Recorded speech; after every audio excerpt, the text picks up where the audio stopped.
En ce 27 mars 2025, je suis à Saint-Pierre-les-Béquets pour une rencontre spéciale organisée par le Défi Desjardins de Nicolet Bécancourt.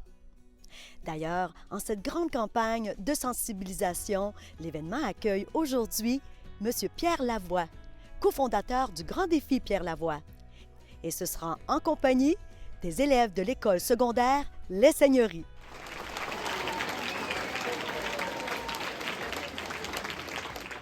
Alors là, M. Pierre Lavoie, vous venez tout juste de terminer la conférence et je pense qu'il y a quelque chose d'important que vous vouliez que les jeunes retiennent. Bien, je veux qu'ils retiennent que faire plusieurs sports, c'est important, parce que plus tard, ils n'auront pas toujours l'environnement du sport qu'ils ont pratiqué au secondaire, ou peut-être, probablement qu'ils auront perdu leurs amis, qui sont rendus dans des cégeps différents.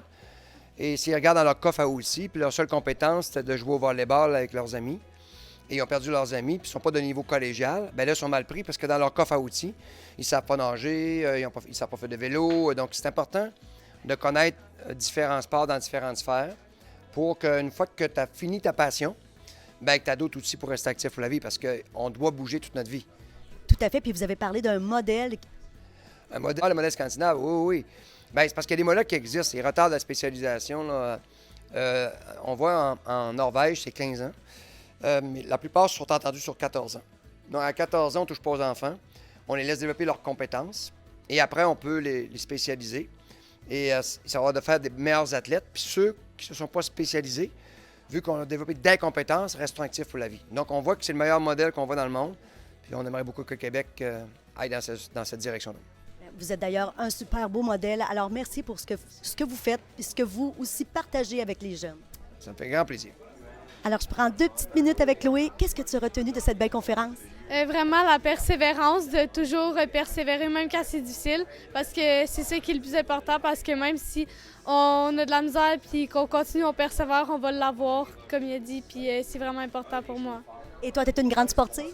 Oui, je pratique plusieurs sports, le volleyball, le soccer, la natation, le vélo, le ski alpin, de montagne sur la neige. Je fais aussi du flag football, puis c'est pas mal ça. Dans le fond, j'ai retenu qu'il faut persévérer dans la vie pour atteindre nos objectifs. Oui, je fais beaucoup de musculation. Je fais un peu de boxe, quelques arts martiaux, mais surtout dans mon temps libre, comme passe-temps.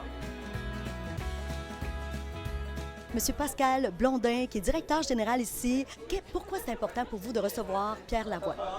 Bien, en fait, quand on fait un défi comme celui qu'on fait, où on veut faire la promotion des saines habitudes de vie, bien, la meilleure façon de faire une promotion réelle, c'est de le modéliser puis de montrer un modèle qui a dédié ces 20 dernières années là, aux saines habitudes de vie. Donc, pour nous, là, c'est la grande vedette québécoise qu'on a réussi à attirer là, du côté de l'École secondaire Les Seigneuries. On parle de défi. On sait qu'il s'en vient là, en juin. Vous allez y participer, M. Blondin? Là. Bien, en fait, oui, on ne participe pas à la hauteur de Pierre Lavoie là, parce que c'est, je dirais, presque surhumain ce qu'il fait. Mais en fait, à la hauteur de ce qu'on est capable de faire, là, effectivement, avec mes collègues, 15 cyclistes, 3 conducteurs de motorisés, là, on va parcourir 3600 km là, de l'île du Prince-Édouard jusqu'à Nicolet.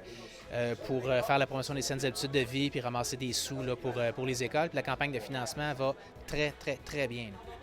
Puis quoi de mieux d'être un modèle, en fait, pour son école? Alors, écoutez, M. Blondin, merci pour ces quelques mots. On s'entraîne présentement pour être capable de relever ce défi-là. Alors, bonne chance! Merci beaucoup. Et c'était Lynne Richard pour Télécœur.